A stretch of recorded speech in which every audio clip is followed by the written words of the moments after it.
Hello everyone, स्वागत है आप सभी का हमारे इस यूट्यूब चैनल पे। दोस्तों, तो आप सबने पहली वाली वीडियो देखी, उसी वीडियो को आगे हम कंटिन्यू करेंगे। So this is going to be the part second, and इसके आगे हम आगे के टॉपिक्स एक एक करके क्लियर करेंगे।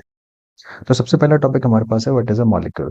देखिए, मैं इसको बहुत ही शॉर्ट तरीके से आपको बताता हूँ कि आपने पढ़ लिया एटम क्या होता है, जिसको हम हिंदी में परमाणु बोलते हैं। उसी तरीके से एक मॉलिक्यूल को हम लोग अणु बोलते हैं। क्या डिफरेंस होता है कि जैसे एटम जो रहता है वो इंडिपेंडेंट भी एग्जिस्ट कर सकता है, इसमें कोई डाउट नहीं है। कोई कोई एटम्स होते हैं जो इंडिपेंडेंट एग्जिस्ट करते हैं, पर बहुत लोगों को क्या होता है, हमेशा पेयरिंग बनाने की पड़ी रहती है। वो क्या करेंगे, किसी ना किसी, या तो सेम एलिमेंट या फिर कोई डिफरेंट एलिमेंट को एक साथ लेकर वो ग्रुपिंग बनाते हैं। इसको ऐसे समझिए, इसे सपोज कीजिए कि आपके पास हाइड्रोजन गैस है, ठीक है। तो हाइड्रोजन गैस ने क्या करा कि एच है, कहीं पर अकेले घूम रहा था, और उसके बाद इसने क्या करा, एक दूसरा एच पकड़ लिया, ठीक है, H2 बना दिया। तो ये गैस हो गया। तो ये क्या हो गया, आपके पास हाइड्रोजन का एक मॉलिक्यूल हो गया, क्योंकि इसके अंदर हाइड्रोजन के जैसा एक और हाइड्रोजन जुड़ के इसने क्या बना लिया, एक मॉलिक्यूल बना दिया। एक दूसरा एग्जांपल लेता हूँ, जैसे मान के चलिए आपके पास ऑक्सीजन है, ऑक्सीजन O है, इसने एक और O जोड़ दिया और O2 बन गया। आप लोग O2 का गैस जानते होंगे। तो ये क्या होता है, आपके पास मॉलिक्यूल होता है। क्लियर। चलिए आगे चलते हैं। उसके बाद देखिए क्या होता है, यहाँ पर देखिए, एक है molecule of many element such as argon, helium. इसको मैं यहाँ लिखता हूँ, यहाँ समझ कि यहाँ पर मैंने क्या कहा, कुछ ऐसे मॉलिक्यूल्स होते हैं जो सिंगल एग्जिस्ट करते हैं। सिंगल क्यों एग्जिस्ट करते हैं, क्योंकि ये खुद में ही पूरे होते हैं, ये ऑल टाइम सिंगल होते हैं, इनको किसी और की जरूरत नहीं होती है। जैसे फॉर एग्जांपल आर्गन, हीलियम। मैं अभी आपको आगे पढ़ाऊंगा कुछ ऐसे गैसेस हैं जिनको हम नोबल गैस कहते हैं। ये नोबल गैस हमेशा इंडिपेंडेंट एग्जिस्ट करते हैं और इनको किसी और की ज़रूरत नहीं होती है। तो इसीलिए हम इनको एक तरीके से आप ये भी कह सकते हैं कि नोबल गैस को हम इनर्ट गैस भी बोलते हैं। ठीक है, इनर्ट गैस। अब देखिए क्या है, यहाँ पर एक चीज़ आप ये समझिए कि अगर मान के चलिए आपके पास ऑक्सीजन है, तो ऑक्सीजन को चाहिए दो एटम, अब जाके वो एक ऑक्सीजन का मॉलिक्यूल बनाता है। ठीक है, इसी तरीके से हम बात करें ओजोन की। अब ओजोन को चाहिए कितने, तीन मॉलिक्यूल, अब जाके ये क्या बनाता है, ओजोन का एक मॉलिक्यूल बनाता है। उसी तरीके से मैं बात करूंगा नाइट्रोजन की। तो नाइट्रोजन को क्या चाहिए, दो मॉलिक्यूल, दो एटम चाहिए, अब जाके ये नाइट्रोजन का एक मॉलिक्यूल बनाता है। तो एक्चुअली क्या है कि एक मॉलिक्यूल बनाने के लिए कितने एटम्स की जरूरत पड़ती है, उसी को हम एटमोसिटी बोलते हैं। तो आपके पास यहाँ देखिए लिखा हुआ है, the number of atoms constituting a molecule is known as its atomicity. जैसे यहाँ पर ऑक्सीजन की एटमोसिटी कितनी है, दो है, बिकॉज दो चाहिए। अब यहाँ पर आप कहेंगे कि ऑक्सीजन की एटमोसिटी तीन भी होती है क्या, देर आर सम केसेस, कुछ एक एक्सट्रीम केसेस में तीन भी है, बट आपको मान के चलना है बेसिकली दो एटम्स है। तो ऑक्सीजन की एटमोसिटी कितनी हो गई, दो हो गई। उसी तरीके से मैं बात यहाँ पर करता हूँ कि नोबल गैसेस अगर आपके पास होंगी, जैसे कि हीलियम, आर्गन और नियोन, तो ये सब गैसेस कैसी होती हैं, अकेली रहती हैं। तो इनकी एटमोसिटी कितनी हो जाएगी आपके पास, एक हो जाएगी।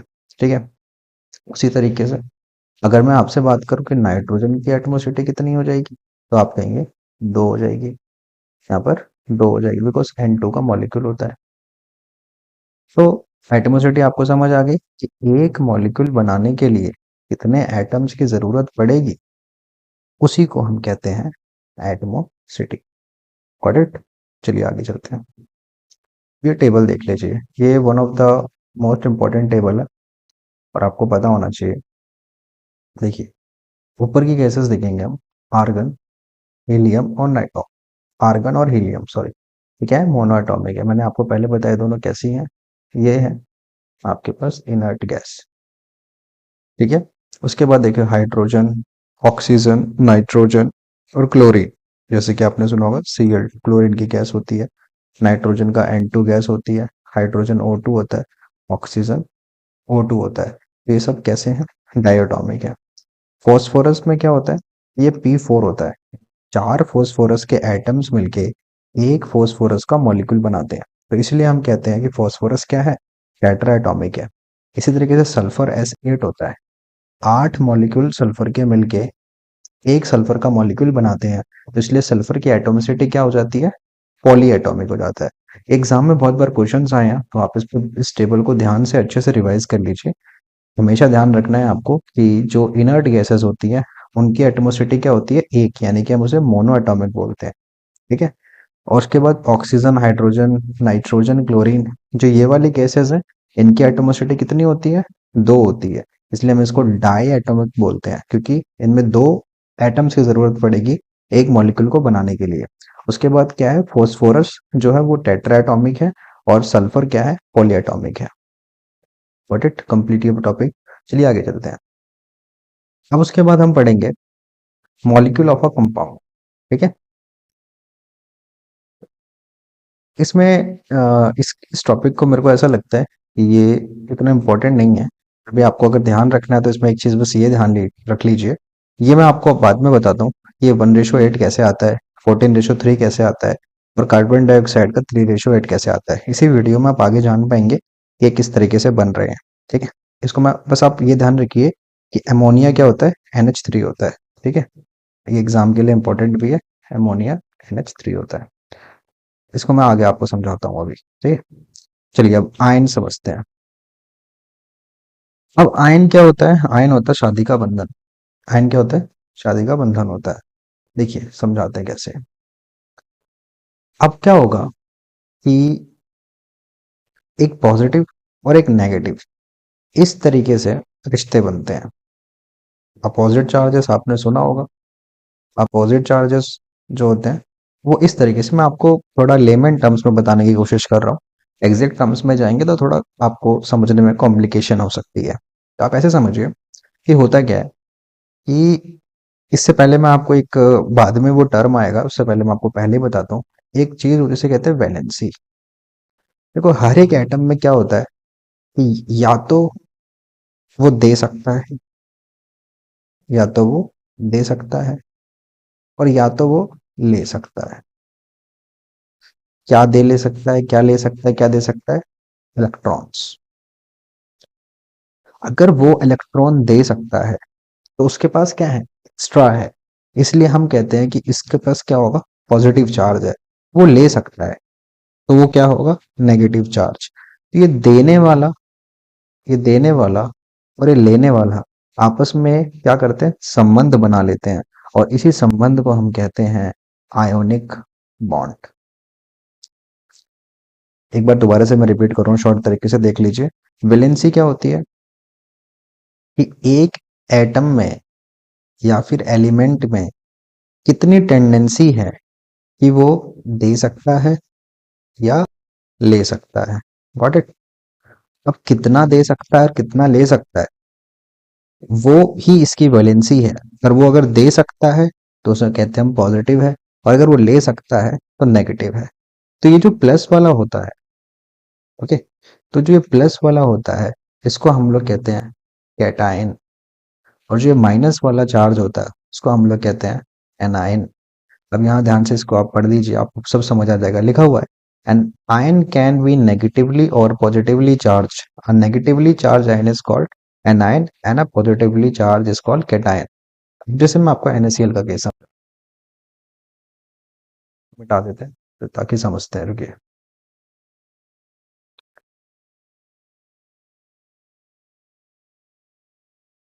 अब देखिए NaCl का केस समझाता हूँ मैं आपको। जैसे अब NaCl, Na क्या है? पॉजिटिव है। Cl क्या है? नेगेटिव है। तो इसलिए Na क्या होगा? कैटायन। और Cl क्या होगा? एनायन। जो दे सकता है वो कैटायन होता है, जो ले सकता है वो क्या होता है? एनायन होता है। ठीक है। बस ये टॉपिक आपका कंप्लीट है। अब चल रहे हैं हम एक बहुत ही इंपॉर्टेंट टॉपिक पे, जिसका नाम है how to write chemical formula. Chemical formula कैसे बनाते हैं ये आप यहाँ पर समझेंगे। वो देखिए, मैंने आपको पहले ही डेफिनेशन बता दी है, वैलेंसी की डेफिनेशन आप यहाँ से देख सकते हैं। Combining power of an element is known as its valency. अब ये कुछ इंपॉर्टेंट चीजें हैं जो आपको पता होनी चाहिए, ठीक है। जैसे कि आप अगर ध्यान से देखें तो ये कुछ नाम है, कुछ सिंबल्स हैं आइंस के, ठीक है। तो आप इस टेबल को मेमोराइज कर लेंगे तो बहुत अच्छा है। पर अभी इसके बाद जो चैप्टर आएगा उसमें आप वैलेंसी निकालना भी सीख जाएंगे। तो आपको मैक्सिमम ऐसे एलिमेंट्स होंगे जिनकी आपको वैलेंसी याद करने की जरूरत नहीं पड़ेगी। बस आपको अगर याद करना भी पड़ेगा तो शायद आपको थोड़ा बहुत ये पोली एटॉमिक आयन के वैलेंसीज आपको याद करनी पड़ेगी। अब यहाँ पे समझने वाली बात मैं आपको एक चीज समझाते हुए चलता हूँ। तो आप ये समझिए कि जितने भी आपको पॉजिटिव वाले एलिमेंट्स ऐसे मिलेंगे जिनकी वैलेंसी पॉजिटिव है, ये सभी मेटल्स होते हैं। और जितने एलिमेंट्स ऐसे मिलेंगे जिनकी वैलेंसी नेगेटिव है, ये सभी क्या है, नॉन मेटल्स होंगे। यानी कि मैंने कहा जिन सभी की वैलेंसी, इसको हिंदी में संयोजकता कहते हैं, ठीक है, जिनकी संयोजकता धनात्मक है, पॉजिटिव है, वो सभी क्या है, धातु है। और जिनकी नेगेटिव है वो सब क्या है, नॉन मेटेलिक है, अधातु है। जैसे कि सोडियम, पोटेशियम, सिल्वर और कॉपर, ये सब क्या है, पॉजिटिव है। नीचे magnesium, calcium, zinc, iron, copper, ये सब भी क्या है, पॉजिटिव है। और उसी तरीके से एल्युमिनियम और आयरन, ये भी क्या है, पॉजिटिव है। तो ये सभी क्या है, मेटल्स हैं। इसी तरीके से hydrogen, hydride, chloride, bromide, iodide, ये सब क्या है, नेगेटिव है। ऑक्साइड, सल्फाइड नेगेटिव है। नाइट्राइड क्या है, नेगेटिव है। इसी तरीके से आपको ये भी इंपॉर्टेंट है, ये वाले टेबल मेरे हिसाब से आपको थोड़ा ज्यादा इंपॉर्टेंट है, तो आप इसे जरूर याद रखिएगा, ठीक है। मैं अभी आपको बताऊंगा अभी किस तरीके से इसको बनाया जाता है, तो एक एक करके समझने की कोशिश करेंगे। चलो ठीक है। तो सबसे पहले मैं आपको समझाता हूँ, इसी एग्जाम्पल के तरीके से चलता हूँ कि HCl का कैसे बनाते हैं। देखिए, केमिकल फॉर्मूला HCl का आपको बनाना है। पहले आप समझ लीजिए, फिर आपको मैं से बताता हूँ कैसे बनाते हैं। देखिए, ये सिंबल है के पास H, और ये क्या है, Cl है। और यहाँ पर उनके चार्जेस आते हैं। अब मैं कहता हूँ देखो, H का +1 होता है और Cl का -1 होता है। अभी मैं आपको परेशान नहीं करूंगा, नहीं तो यहाँ पर एक ऐसी चीज बता सकता हूँ जिससे आप बहुत ज्यादा परेशान हो जाएंगे। तो जस्ट लीव इट, टॉपिक आएगा तो we will discuss about it. Now HCl आप समझ लीजिए एक बार कैसे मैंने लिखा। देखिए, आप अभी टेबल में जाइए, आप देखेंगे H पे कितना चार्ज है, 1। तो 1 का मतलब है +1। और वहीं पर आप Cl देख रहे हैं तो क्या है, -1, ठीक है। ये हाइड्रोजन पे मैंने बताया था +1 होता है। ये हाइड्रोजन एक एक्सेप्शन है, यही मैं आपको बताना चाह रहा था, हालांकि यहाँ पे दिख गया है। हाइड्रोजन एक एक्सेप्शन है, तो इसके बारे में आप छोड़ दीजिए। आगे देखिए, तो मैंने क्या बताया, Cl पे क्या चार्ज है, -1, और H पे क्या चार्ज है, +1। तो यहाँ पर वही चीज मैंने लिखी, H +1, Cl -1। तो इसको हम क्या करते हैं, आपस में क्रॉस मल्टीप्लाई भी कर देते हैं। तो यहाँ पर H, यहाँ पर आ जाएगा आपके पास H, और ये बन जाएगा आपके पास Cl। जब आपके पास +1 और -1 चार्ज होते हैं तो आप इसको लिखते नहीं है, कैंसिल आउट हो जाते हैं। तो ये HCl बन गया। इसी को आप लोग कहते हैं हाइड्रोक्लोरिक एसिड। क्या तो कैसा लगा? चलिए आपको मैं दूसरा बना के दिखाता हूँ, H2S का। अब यहाँ देखिए, सिंबल H का क्या है, 1। H क्या है, 1। और यहीं पर S का देख लीजिए, ऊपर क्या है, -2। तो यहाँ पर क्या करेंगे, H के नीचे 1, S के नीचे 2, फिर क्रॉस मल्टीप्लिकेशन करेंगे। H यहाँ पे नीचे 2 लिखते हैं, और S, इसको कहते हैं हाइड्रोजन सल्फाइड।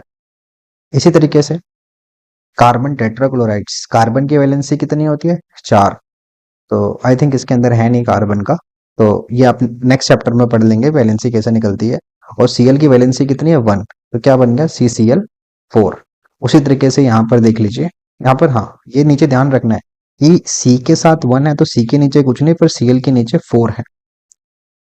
फिर Mg के साथ 2, Cl -1, MgCl2। अच्छा, यहाँ पर एक चीज आपने अगर नोटिस करी हो, जैसे मैं नोटिस कर रहा हूँ, आप भी शायद इस चीज को समझने की कोशिश कीजिए। देखो एक्चुअली क्या होता है कि मैंने आपको बताया प्लस और माइनस दोनों मिलके बॉन्ड बनाते हैं। ये यहाँ तक आपको चीजें सही समझ आ गई होंगी।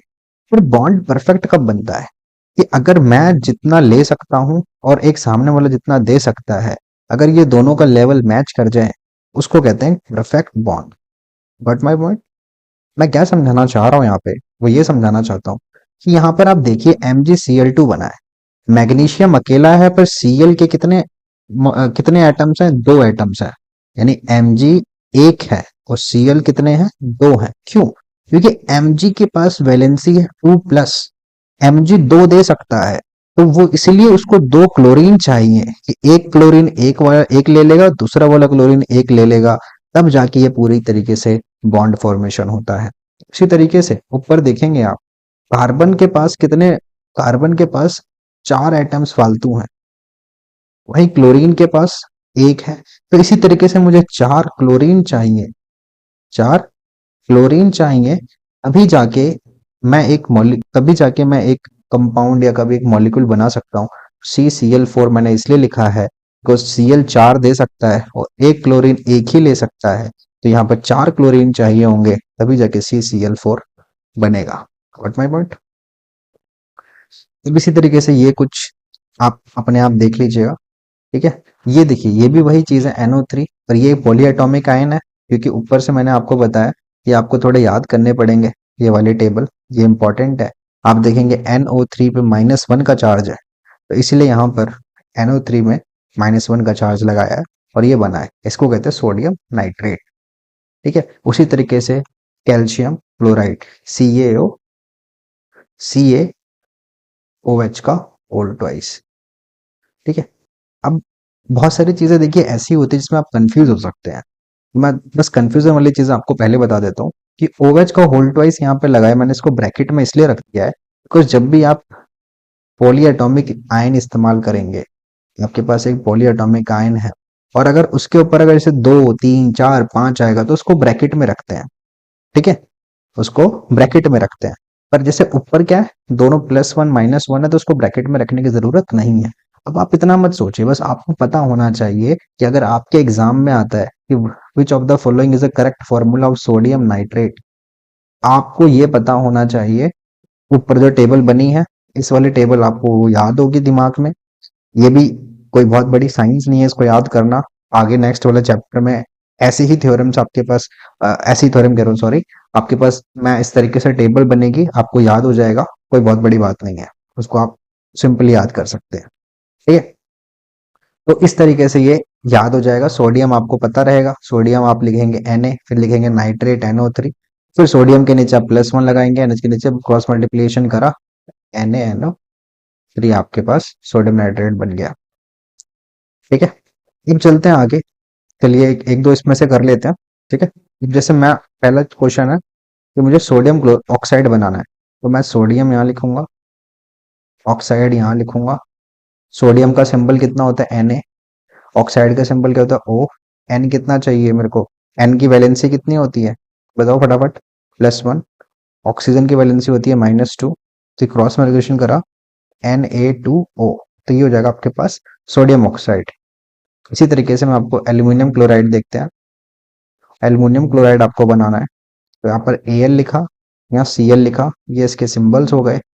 तो Al की वैलेंसी कितनी होती है +3, Cl की वैलेंसी -1, फिर इसे क्रॉस मल्टीप्लिकेशन करेंगे AlCl3, ये एल्युमिनियम क्लोराइड है। आगे के दो आप बनाइए और आप बताइएगा, इसका स्पेशली आप बना के कमेंट बॉक्स में जरूर लिखिएगा मैग्नीशियम हाइड्रोक्साइड का क्या फॉर्मूला होता है। ठीक है, उसके बाद लास्ट के दो टॉपिक्स बचे हुए हैं। एक हमारे पास मॉलिक्यूलर मास है, ठीक है, और एक आपके पास फॉर्मूला यूनिट मास है। अब देखो इन दोनों में कोई फर्क नहीं है, बस मॉलिक्यूलर तब इस्तेमाल करते हैं जब मॉलिक्यूल होता है। अगर वो मॉलिक्यूल आपके पास, वही मॉलिक्यूल आपके पास अगर कोई आयन आयन से मिलके बनता है, यानी कि कोई ऐसा है जो आयोनिक कंपाउंड है, उसी को हम लोग फॉर्मूला यूनिट मास कहते हैं। अभी आपको बिल्कुल ध्यान करने की जरूरत नहीं है कि मॉलिक्यूलर मास क्या होता है, फॉर्मूला यूनिट मास क्या होता है। बस आपके पास अगर कभी भी एग्जाम में आया था मॉलिक्यूलर मास या फॉर्मूला यूनिट मास, आप फटाफट से यही वैसे ही कैलकुलेट करेंगे जैसे मैं आपको समझाने वाला हूँ, और दोनों ही सिचुएशन में सेम चीज आप करने वाले हैं। ठीक है, अब देखिए मैं आपके सामने थोड़ा सा एक इसमें से एक एग्जांपल ले लेता हूँ। देखिए, इस वाले को एग्जांपल लेके मैं आपको समझाता हूँ। ये जो आपके पास ये गिवन है, ये नीचे वाली चीजें, ये आपको याद कराएंगे, मैं याद कराऊंगा नेक्स्ट वीडियो में किस तरीके से इसको याद करना है, क्या तरीका होता है, कैलकुलेट कैसे करते हैं, मैं आपको वो बता रहा हूँ। मैं लेता हूँ एक पहला केस लेता हूँ, जिंक ऑक्साइड, इसको क्या कहेंगे, जिंक ऑक्साइड। ये Zn क्या है, जिंक है, और ऑक क्या है, ऑक्सीजन है। ठीक है, अब देखिए क्या होता है, Zn के कितने मॉलिक्यूल है, एक मॉलिक्यूल है, और Zn का खुद का मास कितना होता है, 65। 65 प्लस ऑक्सीजन का कितना मॉलिक्यूल है, एक, ऑक्सीजन का मॉलिक्यूल कितना है, 16। 65 प्लस 16 कितना हो गया, 81। इसका जो फॉर्मूला यूनिट मास कितना होता है, 81 यूनिट। इसको आप याद रखिए, ये इसको हम न्यू बोलते हैं वैसे तो, बट आप यू से याद कर लीजिए, कैसे भी एग्जाम में आपको यू पता होगा बस, और कुछ नहीं। अब इसी तरीके से मुझे सपोज कीजिए C2H6 का निकालना है। ठीक है, इसको देखिए कैसे निकालेंगे, C2H6। पहले पहला वाला एलिमेंट उठाएंगे, यहाँ पर दो है। कार्बन का कितना होता है मास, अभी आपको शायद पता नहीं होगा। ठीक है, ये होता है आपके पास समवेयर अराउंड 12। ठीक है, उसके बाद यहाँ पर आप हाइड्रोजन उतारेंगे, तो 6 × में, क्योंकि 6 मॉलिक्यूल्स हैं, और हाइड्रोजन का मास कितना होता है आपके पास, बताइए फटाफट से। तो ये होता है आपके पास 1। तो कितना हो गया आपके पास, 24 plus 6, 30। So this is the end of the video. ठीक है, और इसके बाद इस चैप्टर को हमने खत्म कर दिया। इंपॉर्टेंट चीजें मैं आपको ऑलरेडी बता चुका हूँ कि फॉर्मूला यूनिट मास क्या होता है। ठीक है, और वही चीज मॉलिक्यूलर यूनिट मास होता है, उसे एग्जाम में लिख के आ जाएगा, रिलेटिव मॉलिक्यूलर मास, सब चीजें एक ही हैं। आपको बस कंफ्यूजन करने के लिए उसके दो तीन चीजें बनाई हुई है, एक ही चीज है, आपको उस तरीके से याद करनी है। ठीक है, सो this is the end of the video, और मैं उम्मीद करता हूँ आपको वीडियो पसंद आएगी। सो thank you all of you, and मिलते हैं नेक्स्ट वीडियो में। तब तक के लिए जय हिंद, अपना ध्यान रखिए, और वीडियो को लाइक, सब्सक्राइब एंड शेयर कीजिए अगर आपको वीडियो पसंद आता है। So thank you all of you once again.